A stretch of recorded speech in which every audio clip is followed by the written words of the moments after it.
Progressives are coming up with several new tax proposals. One of them involves taxing theoretical profits. One America's John Hines explains.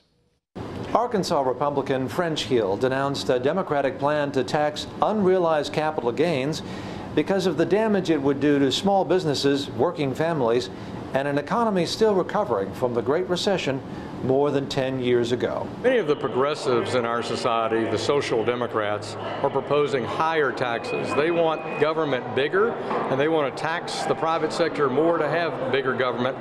Taxing unrealized capital gains is a dumb idea. So that's a punitive tax that will hurt small investors, businesses, real estate investors, people doing the work to make our economy grow faster. Taxing unrealized capital gains may be unwise, as Hill says, but it's the latest proposal from the ranking Democrat on the Senate Finance Committee, Ron Wyden of Oregon.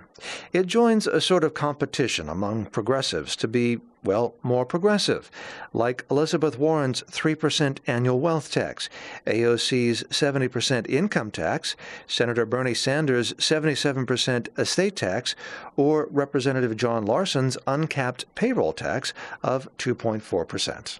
Taxing unrealized capital gains would be like taxing unrealized salary. It's a fantasy tax. It's not out-of-the-box thinking, it's out-of-bounds thinking, out of bounds with common sense, with long-established practices in tax policy. That according to Pete Sepp, president of the National Taxpayers Union.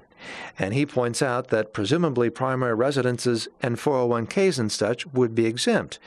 But that still leaves investment real estate, illiquid small businesses, private debt, stocks, bonds, and an array of capital assets that would be subject to being marked to market.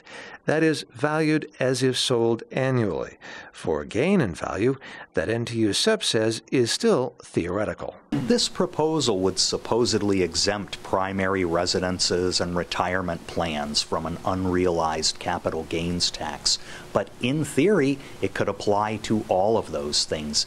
Think about the principle here. Here, we're defining fairness as something you get taxed on for a gain you've never had, something that's never been in your pocket. In a statement, Senator Wyden says that we'll never address income inequality unless we reform the tax code to ensure that the wealthy pay their fair share.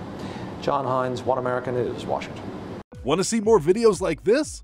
Click on the link below and subscribe to One America News on YouTube. And call your cable provider and kindly demand that One America News is added to your lineup. Call and subscribe today.